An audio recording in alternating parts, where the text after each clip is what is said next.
పశ్చిమాసియాలో ఇరాన్తో యుద్ధం తీవ్రమవుతున్న వేళ అగ్రరాజ్యం అమెరికాకు నాటో కూటమిలో సభ్యదేశాలు బిగ్ షాక్ ఇచ్చాయి. ఇరాన్పై యుద్ధానికి ప్రపంచ దేశాలు కలిసి రావాలని అమెరికా అధ్యక్షుడు డొనాల్డ్ ట్రంప్ పిలుపునివ్వగా ఇందుకు వ్యతిరేకంగా స్పెయిన్ ఇప్పటికే నిర్ణయం తీసుకుంది. ఇరాన్పై దాడుల్లో పాల్గొన్న అమెరికా యుద్ధ విమానాలకు స్పెయిన్ తన గగనతలాన్ని మూసివేసింది. స్పెయిన్లో అమెరికా సైనిక స్థావరాల వినియోగాన్ని కూడా నిరాకరించింది. ఈ క్రమంలోనే తాజాగా ఇటలీ కూడా అమెరికా అధ్యక్షుడికి షాక్ ఇచ్చింది. నాటో అనుబంధ కీలక వైమానిక స్థావరాన్ని అమెరికా వినియోగించడానికి ఇటలీ నిరాకరించినట్టు తెలుస్తోంది. ముందస్తు సమన్వయం లేకుండా అమెరికా తన విమానాన్ని సిసిలీలో ఆపేందుకు నిర్ణయించడంపై ఇటలీ అభ్యంతరం తెలిపినట్టు అంతర్జాతీయ మీడియా కథనాలు వెల్లడించాయి. ఈ విషయంలో అమెరికా ప్రామాణిక విధానాలు అనుసరించలేదని గుర్తించిన ఇటలీ సిగోనెల్లా నేవల్ ఎయిర్ స్టేషన్ ను వినియోగించుకోవడానికి అగ్రరాజ్య యుద్ధ విమానాలకు అనుమతి నిరాకరించింది. సైనిక లేదా ప్రభుత్వ మార్గాల ద్వారా ఎటువంటి అధికారిక అనుమతి కోరలేదని పేర్కొంటూ ఇటలీ రక్షణ మంత్రి గైడో క్రోసెట్టో ఈ అభ్యర్థనను తిరస్కరించినట్లు సమాచారం. ఈ ప్రణాళిక విషయంలో ఇటలీ సైనిక కమాండ్ ను సంప్రదించలేదని కూడా ఆయన తెలిపారు.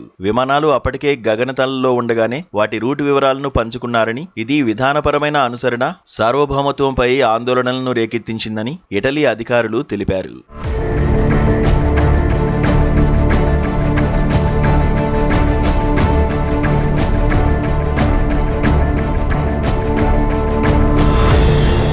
మరోవైపు ఇటలీ, అమెరికా మధ్య ద్వైపాక్షిక రక్షణ ఒప్పందాల పరిధిలోకి వచ్చే సాధారణ లేదా లాజిస్టికల్ కార్యకలాపాల్లో ఈ విమానాలు భాగం కాదని ప్రాథమిక తనిఖీల్లో తేలినట్లు సదరు మీడియా కథనాలు పేర్కొన్నాయి. అందుకే ఇటలీలో సైనిక స్థావరాన్ని అమెరికా వినియోగించుకోవడానికి రోమ్ నిరాకరించినట్లు సమాచారం. కాగా సిసిలీలో ఉన్న సిగోనెల్లా వైమానిక స్థావరం మధ్యధరా సముద్రంలో నాటో, అమెరికా కార్యకలాపాలకు ఒక వ్యూహాత్మక కేంద్రంగా పనిచేస్తుంది. అందువల్ల ప్రాంతీయ ఉద్రిక్తతలు పెరిగిన సమయాల్లో ఈ స్థావరంలోకి ప్రవేశం అత్యంత సున్నితంగా ఉంటుంది. ఈ క్రమంలోనే తాజాగా పశ్చిమాసియాలో ఇరాన్తో కొనసాగుతున్న ఘర్షణల నేపథ్యంలో ఈ స్థావరాన్ని వినియోగించుకోవాలని అనుకున్న ట్రంప్నకు బిగ్ షాక్ తగిలింది. మరోవైపు ఇటలీతో సహా ఐరోపా దేశాలు ఉద్రిక్తతల పెరుగుదలపై దేశీయ, ప్రాంతీయ ఆందోళనలతో పాటు తమ కూటమి నియమాలను సమతౌల్యం చేసుకోవడానికి ఒత్తిడిని ఎదుర్కొంటున్నాయి. ఇక బ్రిటన్ సైతం ఇరాన్తో జరుగుతున్న వారిలో తాము తలదోచబోమని స్పష్టం చేసింది. కాగా పశ్చిమాసియా యుద్ధంపై ఐరోపాలో పెరుగుతున్న వ్యతిరేకతను ఈ పరిణామం మరోసారి బయటపెట్టిందని